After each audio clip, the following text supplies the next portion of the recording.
کیا HAARP technology کے ذریعے سے کسی ملک میں اتنی شدت کا زلزلہ لایا جا سکتا ہے، پوری زمین کو ہلا کے رکھ دیں؟ یہ زلزلہ پھر کیسے آیا، اس پہ بھی انہوں نے بات کی ہے۔ ترکی جہاں سکاف پر پابندی لگائی گئی، جہاں لبرلزم کو فروغ دیا گیا، جہاں عربی میں اذان کہنے پر پابندی لگائی گئی، ایمان کو ان کے دلوں سے کھرچ سکے ہو تو آؤ دکھاؤ، اتنی بڑی مصیبت اور تباہی میں بھی ان کے لبوں سے یا تو الحمدللہ نکل رہا ہے۔ السلام علیکم ناظرین، جہاں ترکی میں آئے ہوئے زلزلے نے بہت بڑی تباہی پھیلائی ہے، پوری دنیا اس پر دنگ ہے، وہیں اس زلزلے کے حوالے سے سوشل میڈیا پر بہت سی کانسپریسی تھیوریز گردش کر رہی ہیں، جن میں سے ایک تو یہ بات کی جا رہی ہے کہ یہ زلزلہ اللہ کی قدرت کاملہ کی طرف سے نہیں آیا، بلکہ کچھ ممالک ہیں جن کی لیٹسٹ ٹیکنالوجی ہے، ہارپ ٹیکنالوجی کا ذکر کیا جا رہا ہے کہ اس کے ذریعے سے ان ممالک کو سزا دی گئی ہے، طاقتوروں کی طرف سے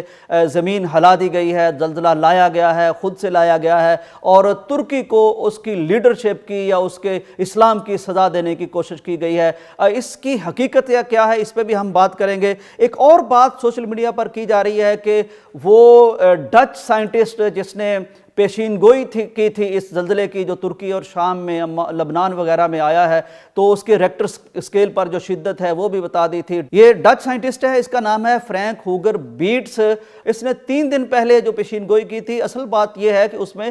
پاکستان کا بھی نام لیا گیا ہے کہ کچھ وقت کے بعد اس کے مطابق پاکستان میں بھی زلزلہ آ سکتا ہے۔ پھر ایک اور سوال لوگوں کے ذہن میں اٹھ رہا ہے کہ یہ زلزلے اگر اللہ کا عذاب ہیں یا آزمائش ہیں یا سزا ہیں، تو پھر یہ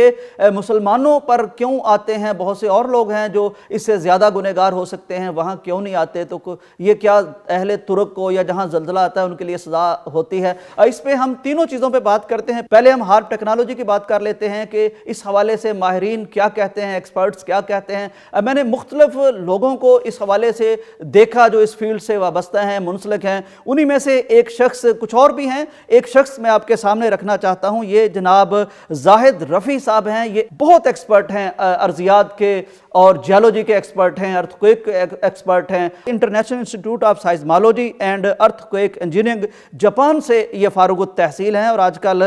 ڈویژن اسلام آباد میں پاکستان میں خدمات سر انجام دے رہے ہیں۔ ان سے جب پوچھا گیا کہ کیا ہارپ ٹیکنالوجی کے ذریعے سے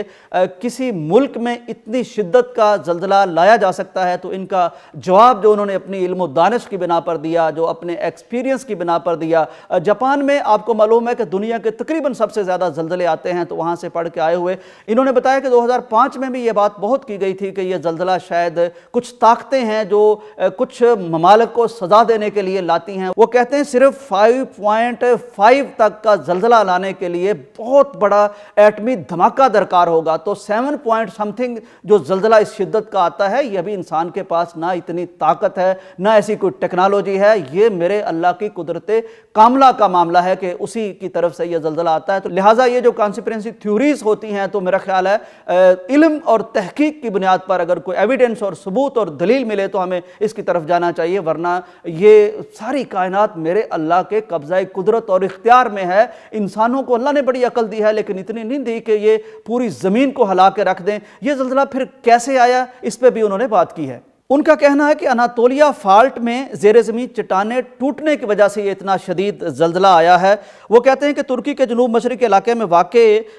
اس فالٹ لائن کے نیچے 3 پلیٹس جمع ہوتی ہیں، جن کو ٹرپل جنکشن وہ کہتے ہیں۔ یہاں ایک پلیٹ کا نام افریقن پلیٹ ہے، ایک عربین پلیٹ ہے، ایک یورشین ہے، یہ ساری پلیٹس کے نام ہیں۔ تو وہ کہتے ہیں کہ 20 سال سے یہ 3 پلیٹس ہیں، میرے اللہ نے ایک اسباب کے تحت دنیا بنائی ہے، یہ تو دنیا ایکسپلور کرتی رہے گی کہ اللہ تعالیٰ نے زمین کیسے بنائی، آسمان کیسے بنایا، سیارے کتنے ہیں، یہ تو عمریں بیت جائیں گی اس کو سمجھتے سمجھتے۔ تو جتنی سمجھ آئی ہے کہ یہاں 3 پلیٹس ہیں، ٹرپل جنکشن ہے، افریقن پلیٹس ہیں، عربین پلیٹس ہیں، یورشین پلیٹس ہیں، تو ان کے اندر 20 سال سے ایک پریشر ڈیولپ ہوتا رہتا ہے۔ تو لیکن جب ایک حد سے بڑھ جاتا ہے وہ پریشر، تو پھر ایک وہ ٹوٹ پھوٹ کا شکار ہو جاتی ہیں چٹانیں، اور ان سے پھر ایک انرجی پیدا ہوتی ہے، اس انرجی سے پھر ظاہر ہے زمین ہل کے رہ جاتی ہے۔ یہ میرے اللہ تعالیٰ نے اسباب بنائے ہوئے ہیں، وہ زلزلے کا باعث بنتی ہیں، اور اس شدت کا زلزلہ پھر اسی وجہ سے یہاں آیا ہے کیونکہ مشرقی اناطولیہ فالٹ کے نیچے وہ کہتے ہیں 190 سے 195 کلومیٹر لمبی چٹان نے حرکت کی ہے، جس کی وجہ سے پھر یہ زلزلہ ایک جگہ بھی تھما نہیں ہے بلکہ مختلف ممالک میں گیا ہے۔ ہے اور اتنی زیادہ اس کی تباہی آئی ہے۔ ناظرین، دوسری بات جو اس وقت پاکستان میں سوشل میڈیا پر بہت گردش کر رہی ہے وہ وہی ڈچ سائنٹسٹ جس نے پاکستان کے بارے میں بھی یہ پیشین گوئی کی ہے کہ اگلے کچھ وقت میں پاکستان میں بھی زلزلہ آ سکتا ہے، جن کا ہم ذکر کر رہے ہیں زاہد رفیع صاحب۔ وہ کہتے ہیں پاکستان میں جو مشہور فالٹ لائنز موجود ہیں جہاں زلزلہ آتا ہے، آ سکتا ہے یا آیا کرتا ہے، ان میں سے وہ کہتے ہیں کہ بلوچستان میں ایک فالٹ لائن ہے، گلگت بلتستان میں فالٹ لائن ہے، کوہستان ہندو کش میں پائی جاتی ہیں فالٹ لائنز۔ وہ کہتے ہیں بلوچستان فالٹ لائن میں چمن فالٹ لائن ہے، ہرات فالٹ لائن ہے، یعنی افغانستان سے کبھی جب زلزلہ پاکستان کی طرف آتا ہے، اور مکران میں سمندر کے نیچے ایک فالٹ لائن پائی جاتی ہے۔ تو اس حوالے سے پاکستان میں فالٹ لائنز تو موجود ہیں، لیکن زلزلے کے بارے میں حتمی طور پر کوئی پیشین گوئی کرنا ممکن نہیں ہے۔ ایسی کوئی ٹیکنالوجی ابھی انسانوں کے پاس نہیں آئی۔ یہ میرے اللہ تعالیٰ کے علم میں ہی سارا کچھ ہے۔ ویسے تو انسانوں کے علم پر بھی میرے اللہ کا علم حاوی ہے۔ بہت دفعہ ہم محکمہ موسمیات والے کہتے ہیں کہ بارش ہوگی، نہیں ہوتی۔ بہت دفعہ ہم کہتے ہیں موسم خشک رہے گا، نہیں رہتا۔ یعنی ہمارا علم پھر بھی محدود ہے، اللہ کی قدرت لامحدود ہے انسانوں کے پاس علم آ جانے کے بعد بھی۔ ایک اور بات ناظرین، یہ ہم کہتے ہیں کہ کیا زلزلہ یہ عذاب ہے؟ میرا خیال ہے کہ عذاب کہنا مناسب نہیں ہے۔ اگرچہ میرے اللہ تعالیٰ کے سارے لشکر ہیں، وہ چاہے تو پانی کے ذریعے سے کسی کو سزا دے دے، وہ چاہے تو ہواؤں کے ذریعے سے کسی کو سزا دے دے، وہ پہاڑوں کے ذریعے سے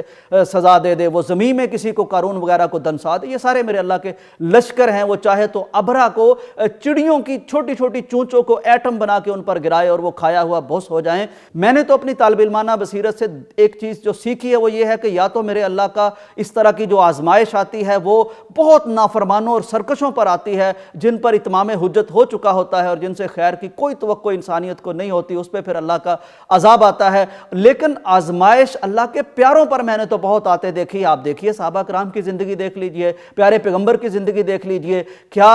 خدا نہ خواستہ ان کی کوئی نیکی میں شک تھا، لیکن ان پر کتنی آزمائشیں آئیں۔ بلکہ پیارے پیغمبر کا ارشاد یہ ہے کہ اشد البلائی علی الانبیاء ثم الامثل ثم الامثل، کہ سب سے زیادہ آزمائشیں نیک لوگوں پر آتی ہیں، پہلے انبیاء پر آتی ہیں، پھر جو انبیاء کے جتنا زیادہ قریب ہے اس کا پیروکار، اس پر آزمائشیں آئیں گی۔ یہ آزمائشیں اس لیے بھی آتی ہیں کہ پیارے پیغمبر کی ایک حدیث ہے،